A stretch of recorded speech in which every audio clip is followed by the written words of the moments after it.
Hello and welcome to the latest episode of Yahoo Footballing Weekly with me, author and Yahoo columnist Neil Humphreys. And me, Yahoo editor Chia Keong, and him, Arsenal diehard Eric Ong. Hi, how are you? Thanks for coming today, Eric. Now, we've got lots to get through today. There was a certain football match that was played between two relegation-bound teams, Liverpool, Manchester United. But before we get into that, Keong, we've been here a month. We're still on air.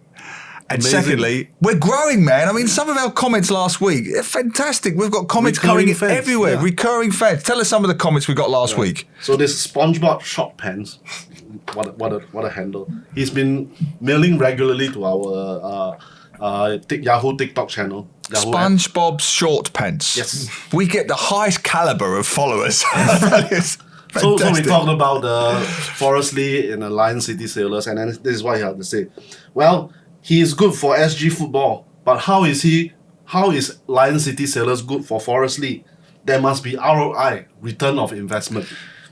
Talk is very easy. I mean, great. Thank you for the feedback. But this is the thing, I think, but the difference between a sports culture and a business culture.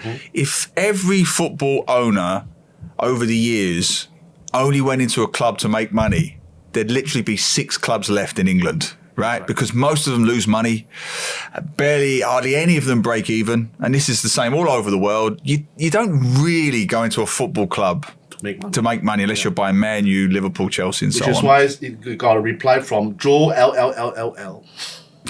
5 L's, I don't know why. That's West Ham's form, isn't it? L. Yeah, good, yeah. Some people have no ulterior motives other than being passionate about football. Not everything is about money, which I agree. Not everything is about money. I agree. Like, that's why we do this podcast. It's not always about money. Free. It's about the passion. Yes. Ludacris10 says, where's Peter Lim to create a club in Singapore? Yeah. We've heard this quite a lot. Poor old Peter Lim, he seems to be the scapegoat, the poster boy for wealthy, sports-loving billionaires. You know, there's not that many, but he's one of them. And he's passionate, that's for sure. But he does do the Peter Lim Scholarship. He does bring Cristiano Ronaldo to the odd secondary school once every few years. Yeah, we were there. We were there. The thing about, I don't want to pick on Peter Lim. The point we made last week was, I was looking at more blue chip companies who, let's be frank, earn the kind of money in a few months that Peter Lim has made in his whole lifetime. You know, there are blue chip companies in Singapore, multi-billion-dollar companies who could give pocket change to sponsor a Singapore Premier League club and almost write it off as expenses. You know, it's tax deductible. So a few million could finance a Singapore Premier League team for an entire season. That's all we were saying. But what do you think? You can let us know. Now, speaking of local football, the team manager of Singapore is with us today, Eric Ong, but he's not talking about that today. He's also a diehard Arsenal fan, aren't you, Eric? Yeah, of course. So let's not get into them first. We're going to wait for them. Why not? Talk about your mob. Manchester United, Liverpool, 5-0 prediction we gave on this show last week. 5-0 prediction to Liverpool. It went completely the other way. You're a Liverpool fan. What went wrong? Well, first I want to say at least we are still above Everton. Okay, that's important. So next thing I will say, it was a very dreadful performance by Liverpool at Old Trafford on Monday night. And it has been ongoing. I think for fans who've been watching it, watching the cup consistently, I think they've just gone stale. I think there's no inspiration from anyone. Salah, Alexander-Arnold, the midfield is workmanlike. But without Thiago, they are a bit short of creativity. Firmino struggling, and then you have Diaz who's trying to do a lot of things by himself, but a lot of things are not coming off yet. So you know, it's a growing concern among fans that, you know, coupled with our injuries, a mounting number of injuries, it is really hampering the title bid. So, and last night was really deflating, and really we want the next 2 games to come quickly against Bournemouth and Newcastle at home. Hopefully we can finally get that win and then things might happen. I don't know what y'all think. Do y'all think? Well, I'll give you a stat. I heard coming in that only one team in history has won the league after failing to win their first 3 games.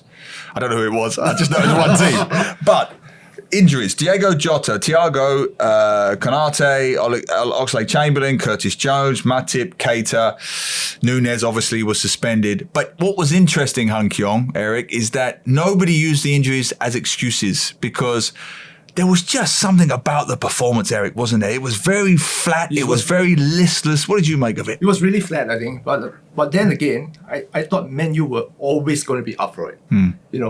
They had a long time to steal over the 2 games, especially after the Brentford game. 9 days, 10 days, and they're going to be playing at home. You knew they were going to be up for it, and anything less than 100% performance from Liverpool were never going to cut it. So I think Ten Hag made some bold decisions. In his selection. Everyone looked at Maguire, the captain, being dropped. But I think significantly, it was Cristiano Ronaldo. He kept him on the bench until the 83rd, 84th minute. I think that sent out a statement that said no player is bigger than this club. And he only wants players that don't run the hard yards, do the hard yards, and put in the effort. It's amazing, right? The moment they dropped Ronaldo, Jadon Sancho, Marcus Rashford suddenly scored, and then they were playing brilliantly. Fantastic. But I thought, very interesting, if you look at that Liverpool performance, it was the Liverpool of 2 eras clashing. You had Jordan Henderson in the midfield there, right? And you had James Milner. Fantastic players, great players, loyal, dedicated, consistent, a real aspirational and inspirational player to any young person watching. But I think they've got 68 years between them. Lots of trophies, yes, but 68 years between them. So they represent the past. Then you've got a player like Elliott, right, who clearly represents the future. And there were glimmers of his potential. So you've got the past and the future, but there's this massive gap in the middle that should be the present to bridge those 2 generations together. And you see this massive hole, I felt, in central midfield, a lack of dynamism and creativity and speed, these kinds of qualities, which is why you saw Roberto Firmino constantly being dragged back into almost a deep-lying midfield role, to help out Henderson. And once Firmino pulls back, then your 2 guys up front, I mean, they're like passing ships in the night, waving at each other in the distance, gone. So that's what I saw. I saw 2 competing generations, the past and the future, and a massive gap in the middle, which they're not bridging together. Yeah, I think, like I said, there's this staleness happening. You can see they'll have a lot of possession. I think 71% of possession, but they'll be passing around, and then you can't see a way somebody's thinking of making that Kevin De Bruyne pass through. You saw that goal against Newcastle, where De Bruyne just made a pass through the legs of the Newcastle players for Bernardo Silva to score. There's nothing, you can't see anything happening among the Liverpool midfield to do that. So and this is not new. Andy Robertson said in a post-match interview, we've been a bit lethargic way before this. The Champions League final, the final weeks of the season, right? Am I wrong? Right. And Carlo Ancelotti, and this got overlooked at the time, but it looks more and more pertinent and sort of prescient now. Carlo Ancelotti said after the Champions League final, Liverpool are quite predictable. If you set up right, if you can get behind their high press, which Manchester United did, and we'll get on to Man U. If you get behind their high press, if you bully and target one of my favourite players, but Alexander-Arnold, if you bully him in that full-back position, he's a little bit vulnerable. And you've seen it 3 games now. If you can get past the press, and it's easier said than done, they are quite predictable. The other question I want to ask you, Keong, how's your strength in that in Liverpool? So, when you have your best 11, they are fit. They are matched for anybody in the league, in Europe even. But you say you have injuries. All clubs have injuries. Arsenal started last season with 3 defeats. We had a host of injuries. We had COVID cases. Nobody gave us sympathy. Everyone was dancing. Gary Neville was dancing at Brentford when we lost. So your Liverpool team now, do you have if you are missing one or two, is the next person coming in of the requisite quality to carry on? Well, I think we have youngsters coming up. That's for sure. I think like Elliot and Curtis Jones, and we have maybe a few more youngsters coming up. But I don't think they are that ready. Maybe Curtis Jones could be, but I think he's struggling to even make it into the team. Which is why there's a growing frustration among the fans. I mean, you can go to every kind of Liverpool fan forum, and the same thing goes on. We need to sign a creative midfielder. Yes. We need to sign a Will they do it? They won't. No, they won't. No, they won't. That's the stubbornness of Klopp, which is good in some places. Yep. But this time, they're saying that, do you have a right candidate? We only pay for the correct player. And we are saying that, no, even if it's not correct, it might just keep us afloat for now, Yeah. So it's a major source of frustration among Liverpool fans right now. So, and I really think that maybe a loan deal or whatever can help us a bit. Because of your injuries, if nothing else, right? You've got the injuries. And the thing is, once they come back, like Keita come back, and then they get another injury, right? 1 or 2 games in, and then there's all the rhythm is broken and everything. We can't get the season going. Well, I mean, that's fine. Let's move on now to the manager of the year, Eric Ten Hag. Last week he was the worst manager, so of course now he's the world's greatest manager after just one game. He clearly reads my Yahoo column, which I said last week. Maguire is the domino, not just in a literal sense, in a tactical sense. It's what it represents symbolically and psychologically. Poor old Harry Maguire had to be taken out of the firing line for his own benefit, if no one else's. And the fact that he did Maguire and Ronaldo, I mean, that sent out such a clear message to the rest of the squad. Rashford was unleashed. Sancho was unleashed. The joke among Liverpool fans is once they saw Maguire out, they know they're going to lose. Of course. My stepfather sent me a very, very stressed message, right, from the UK saying, Neil, I've just heard that he's a Chelsea fan, that Chelsea might buy Maguire. Please tell me this is not true, please. Unfortunately, it is. Oh, dear, it's unbelievable. But it must be such a schizophrenic situation to be a Man U supporter, because before the game they were like, we want the Glazers out, Casemiro, it's Casemiro, we want the Glazers out, we've just scored, okay, never mind, we want the Glazers out, we've scored again. I couldn't even get myself into the headspace of the average Manchester United fan, because they went to that game with pure hatred, pure venom, ready to riot, ready to almost tear down the stadium. And by the end, we've just beat Liverpool and we've signed Casemiro. I mean, it's a weird one, Eric. Yeah, it's definitely weird. I was in Manchester for the first game of the season. My wife went to Old Trafford. So I was in a pub watching Man U Brighton. Sorry. No, it was enjoyable. It was absolutely enjoyable. I had to keep myself quiet though. So the people in the pub, they were moaning throughout. And as an Arsenal fan, as Liverpool fan, we grown up through the 90s, when Man U lorded over us for years and years. Yeah. And it's about time they Schadenfreude. got this. Yes, exactly. Yeah. This is what football is about. Yeah. You don't only want your club to succeed. You want the other clubs to fail. Yeah, of course. Yeah, of course. I just wrote a column, didn't I? Just plugging my own column. I wrote a column for Yahoo this week. This is fantastic. Everyone's beating everybody else. Yeah. This idea that Liverpool must win every week forget that rubbish. We want to see the big teams lose. It's fun. My team until your team loses. Yeah, my team's bottom of the table, guys. They haven't won a point. They haven't won a game. They haven't scored a goal. Get a grip. This is the world's smallest violin playing just for Liverpool and Man U fans.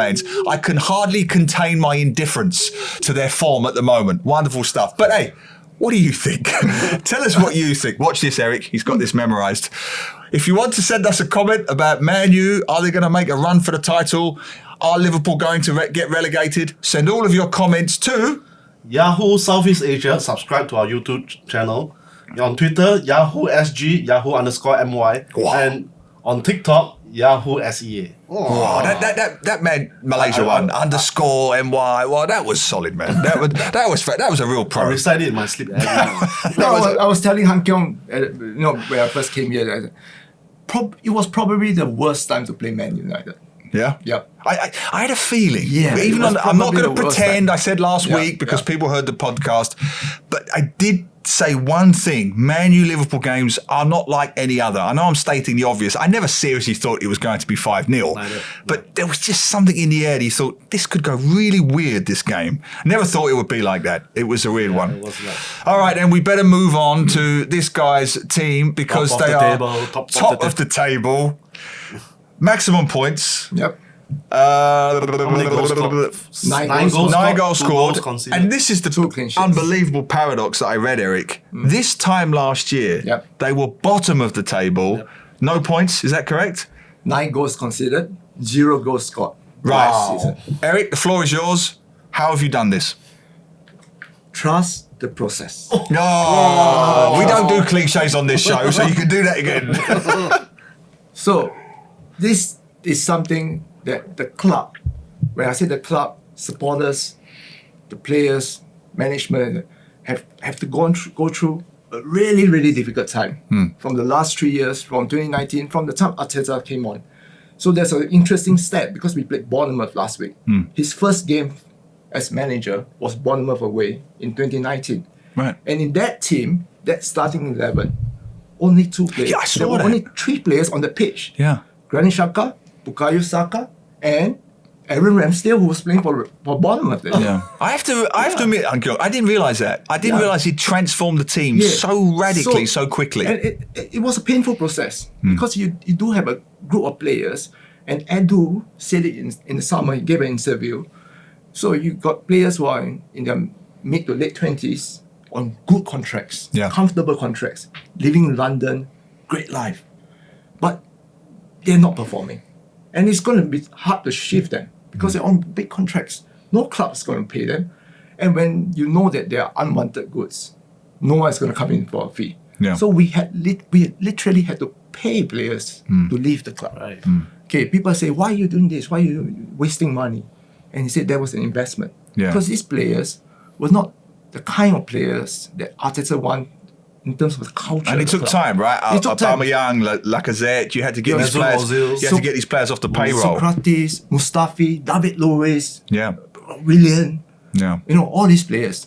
So it takes time. So what we have right now is a group of hungry players, who buys into this culture.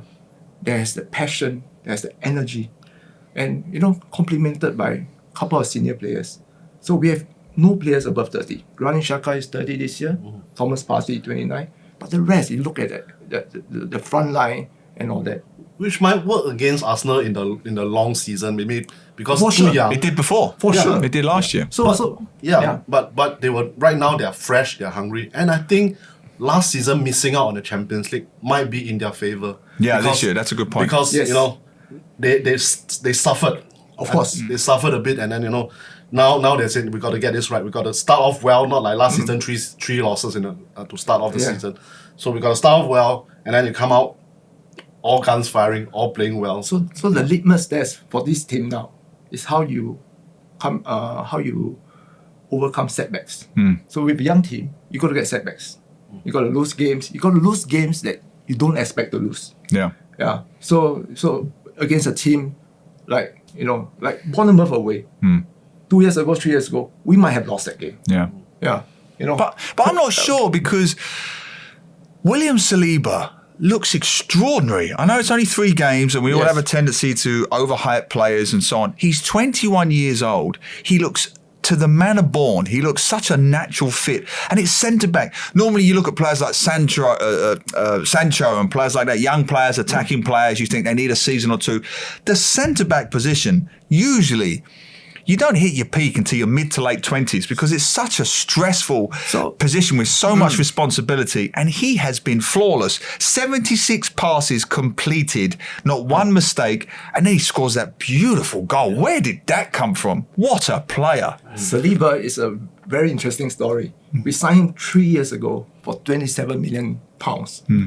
27 million for 18-year-old. Who bought it? Was that Arteta? No. Before Arteta? Just before it. Under Emery. Unai Emery. Great signing. Okay. So, Arsenal fans say, wow, 27 million, you got to put him in the starting lineup. But back then, we knew he was not ready.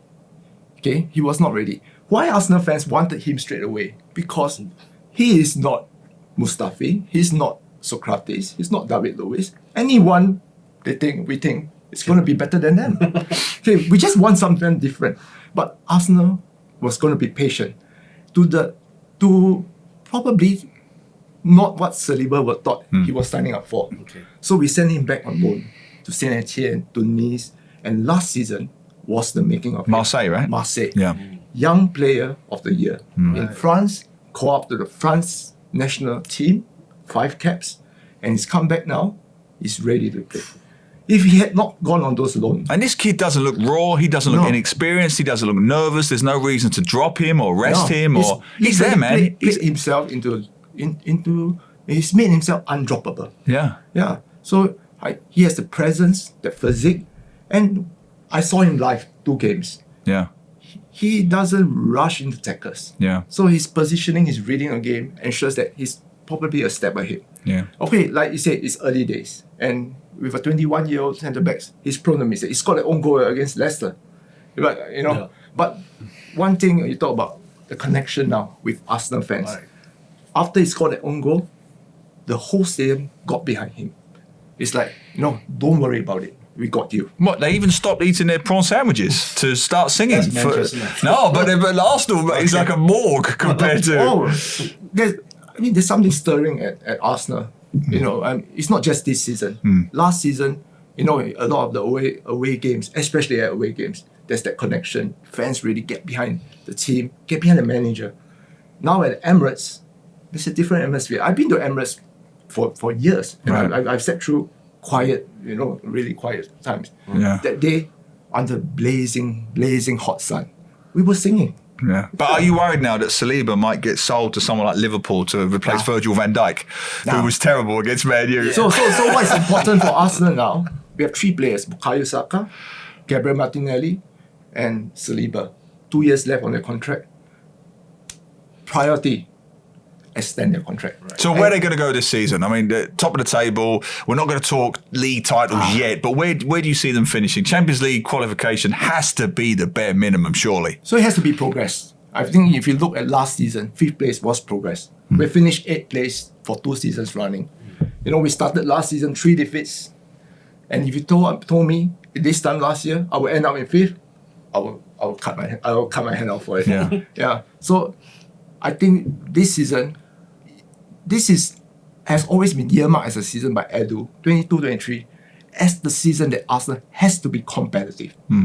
We're not saying we must challenge for a title. When you say competitive, to be closer to where we want to be. In and around the mix for the Champions League places.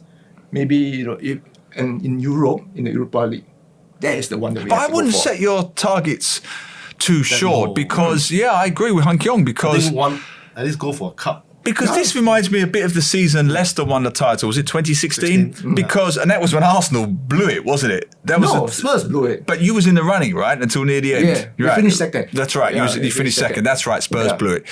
But you look back and you Keong think blew that it. was the season. That was the season for Tottenham or Arsenal to win the league. But I'm not going to compare Leicester to Manchester City, obviously. But moving on to some of the other clubs, the inconsistency, which is magnificent, by the way. Yes. There are flaws in every team. Yep. Liverpool's in central midfield. They seem to lack pace. Manchester United's still slightly in central midfield and defence. Let's see what Casemiro does. But City, I love John Stones. I've always been a supporter of John Stones because he's a ball-playing centre-back. And I have a soft spot for those guys, Bobby Moore, Rio Ferdinand. Unfortunately, he's a bit too much Rio Ferdinand and not enough John Terry. That's a simple analogy, but it's the truth. He just isn't as defensively reliable as other centre-backs, and you saw that at the weekend again. The centre-back remains a problem for Manchester City, which gives other teams hope, right? And Newcastle showed exactly how you should play against Manchester Yeah, City. strong, fast, tough, through the middle, yeah. And had no response to and it. then Alan Saint-Maximin suddenly became Lionel Messi for a game. Yeah, Oh, brilliant. running all the way, dribbling and then getting Kyle Walker completely flummoxed. And then you got the Chelsea goalkeeper Mendy thinking he's Lionel Messi, trying to dribble his way out of the goal. Aronson Scott, yeah. So Chelsea have got issues there. They've still not got a proper striker. So we mentioned Liverpool in central midfield. We've mentioned Manchester United in a few places. You said if you'd have told me a year ago this, and this, if you'd have told me a week ago that Man U would be above Liverpool in the table, I would have just fallen off my chair. There is now a possibility, I'm not getting carried away, but there's a possibility that Man U could finish above Liverpool. I don't think they will, but they could because it's this kind of season. No. I'm just putting it out there. You've got to stoke the fires a bit, haven't you? You've got to stoke the fires. But it is the most open season in recent years. I think you've got to set your sights a bit higher, Eric. For sure. I think we always say don't get carried away. It's only 3 games. I think but both Liverpool and Arsenal fans have this said don't get carried away. Don't get carried away. Oh, for God's sake. West Ham at bottom of the table. I couldn't care less about you. Don't get carried away. Don't get carried away. Are you going to say it again? Don't get carried away. Right, let's do the cliches. It's only one game. The ball is round. Have you got any other cliches you want to throw out? Neil, what can you do? I'm going to get carried away. Get carried away. Yes, we should. Because you know why? Football is about moments like this. It's about, enjoying. You gotta fly, like Emirates. You should. And this buzz, this energy, you don't get it all the time. And we waited a long time for this. And we should ride this wave and see where it goes when it takes us. I look at our team and I say no disrespect to the rest of it. We should be able to beat 10 to 15 of these teams. Yeah. Regularly. I'm laughing because you have just turned faster than Lionel Messi. Literally 2 minutes ago you were saying, like a politician, one game at a time, cup run. We can beat everybody. We can win the league. And we know these teams, like you said, the cities, the Chelseas, I'm too used. Close enough. Yeah. They're going to drop points. Right. To other teams, to each other. Yeah. If we can be consistent with the rest of the league, that's going to get us a lot of points. Wow. Well, I didn't think we would have Jekyll and Hyde on the same show today. He's like left, right. Well, what do you guys think? I mean, do you listen to Eric here? Are they going to win to the title, Arsenal? Or do you also listen to Eric here? They're going to win nothing. Just said both in the same sentence. Is Liverpool going to finish above Man U, or Man U going to finish above Liverpool? I would say schizophrenia now. Yeah, we've got a schizophrenia on this one. Let us know at Yahoo Southeast Asia on YouTube, Yahoo SG, Yahoo_MY on Twitter, and Yahoo SEA on TikTok. We should really standardize one bloody name, right? No, it's great. I just want you to keep doing it every week. I love it. I'm going to wake up in my sleep doing your _MY. Brilliant. I love it.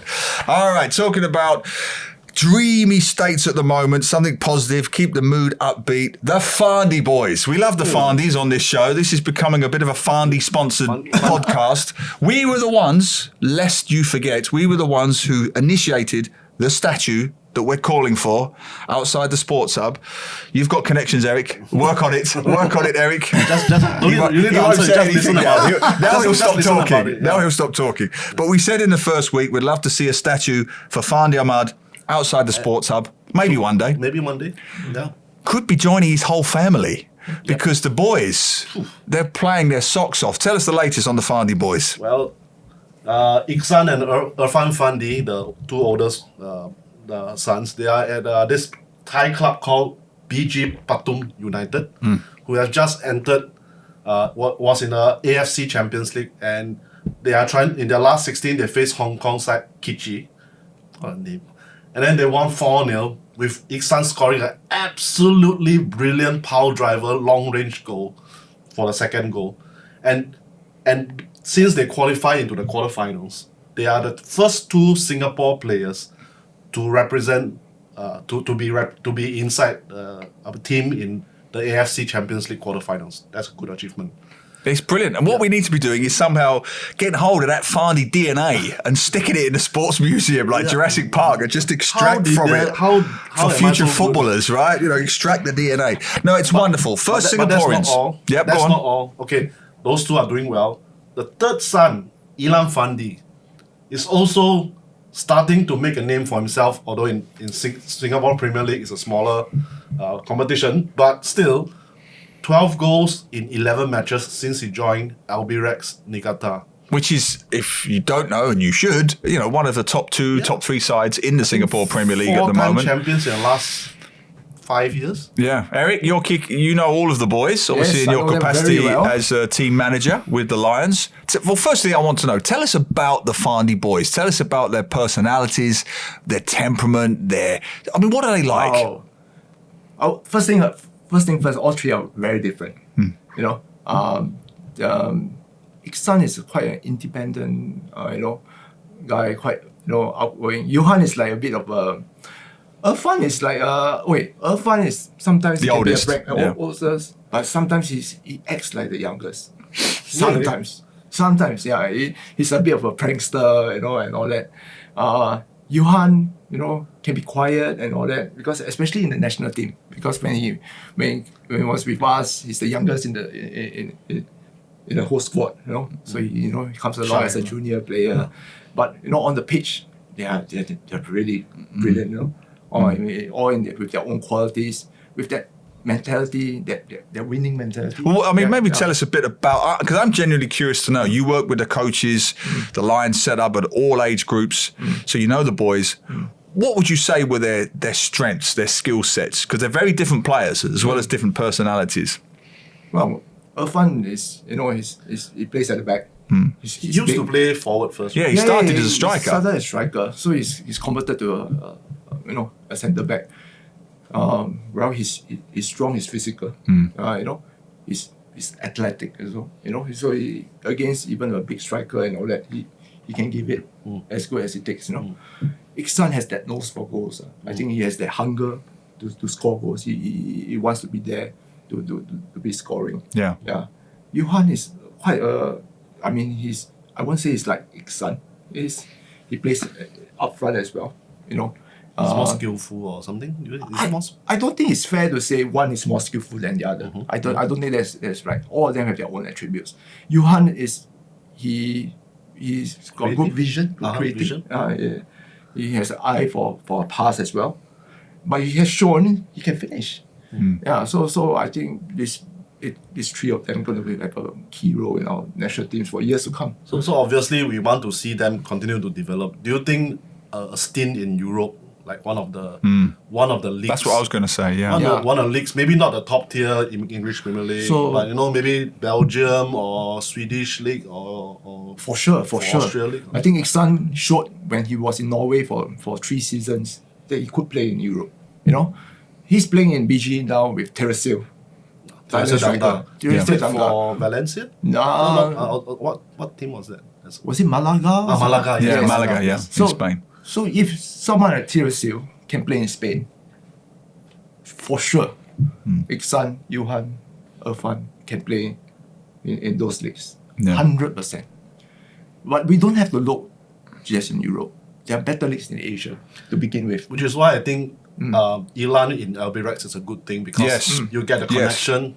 LB Rex might, stepping stone towards J-League, Yeah, so you see Chanatip, who plays in J-League. He doesn't have to look to Europe. He's playing at a much higher level. Yeah. Week in, week out, against and with top players in Asia. Yeah. J-League is the best league in Asia, for sure. Yeah. There's another great thing that the Fandi boys are doing. They're doing a real service to Singapore, because the Fandi boys now are almost poster boys for going on an overseas stint, right? To showing young Singaporeans a pathway to the next level of the game. You have to leave sometimes to get better. And when you say it, are you saying that local football is not good enough? No, I'm not saying that. Lionel Messi left when he was 13 to go to Barcelona. Cristiano Ronaldo left the island of Madeira when he was 12 to go to Lisbon, right? Sasi Kumar, Lions legend, is doing the same with his boy now in Spain, right? Fandi said to me a long, long time ago, I want the boys to experience as many different leagues, as many different types of football, cultures, lifestyles as possible, so they can adapt. And I think this is a wonderful opportunity that young Singaporean footballers can see the Fandis and see a pathway. I can follow that. I can go that way. To get the best out of young Singapore talents, we want to send them away as cubs and bring them back as lions. I think that's the way forward. That's a great catchphrase for that. Yeah, send them away as cubs and bring them back as lions. You just have to look at Japanese players. J-League is great league, but so many Japanese players move out of course, Japan. you have play. to. Play in SPL some more. No. What I'm trying to say, the other leagues, to play in better leagues, But interestingly, many Japanese players, they are okay to play in a lower league because if you can't make it in Japan. So what I'm trying to say is not so much about playing in higher standard. Of course, we want them, but it's also getting out of the comfort zone. Absolutely. You need to come out of the comfort zone. You need to play in a league where you are the foreigner.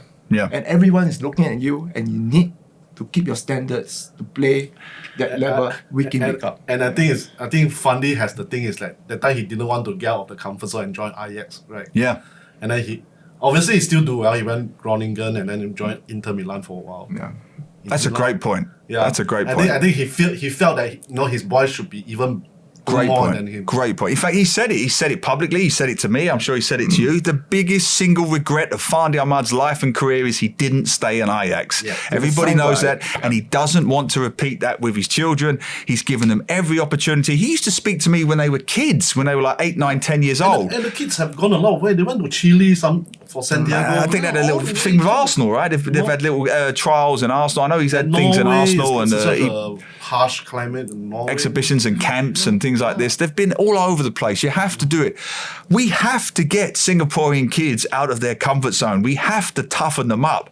Get them away from the air-conditioned nation. Get them away from the domestic helpers. Get them away from this 24/7 convenience store of a country that Singapore is, and get them into the tougher leagues, tougher countries where they are foreigners, where they are the minorities, where they will suffer homesick and something like that. Yes, they'll suffer homesickness, and that will make them, every young footballer, anywhere in the world, if they're going to make it, they have to leave home at an early age, leave their families, go to a different town, different city, different country, and really prove if they've got it. Just look at Messi, just look at Ronaldo.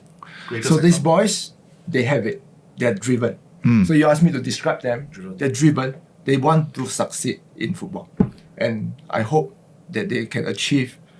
The sky's the limit for them. And I really, really, really hope that they can hit all the targets that they set themselves. Well, I'm putting them on the spot now. I'm putting you on the spot. What is that limit? Could they make it in England? I mean, could they make it in Europe? Have you heard from the coaches and the feedback? What are you hearing? No. It's not my position to say that. I think it's a bit of a stretch to say, they're going to make it in England and all that. If you look at Southeast Asia, your Thai, your Vietnamese players, none of them are playing in England. None of them are playing in the top 5 leagues for now. But can they play in Belgium, in Dutch league, or lower division in Europe? Yes, they can. I think that's the first step forward. We've seen Malaysian players who've gone to Portugal but didn't succeed. Yeah. But they tried. That's the important thing. They tried. But they couldn't overcome that initial hurdle. Yeah. You talk about homesickness, the difficulty of settling in. But you support it, I'm guessing, Eric. This idea of players going overseas, trying to have a different stint. It helps, right? They come back with a different skill set, stronger sometimes, physically different, mentally. Different mindset. I think that's very important. So you have enough of these players in that team. It rubs off on the rest of the players. Right. So it's a nice segue back to Arsenal. Did you just compare the Fandy boys to Arsenal? So you look at the players that we brought in this season. Yes. Gabriel Jesus, Zinchenko, where they come from? Yeah. Man City. Winning mentality.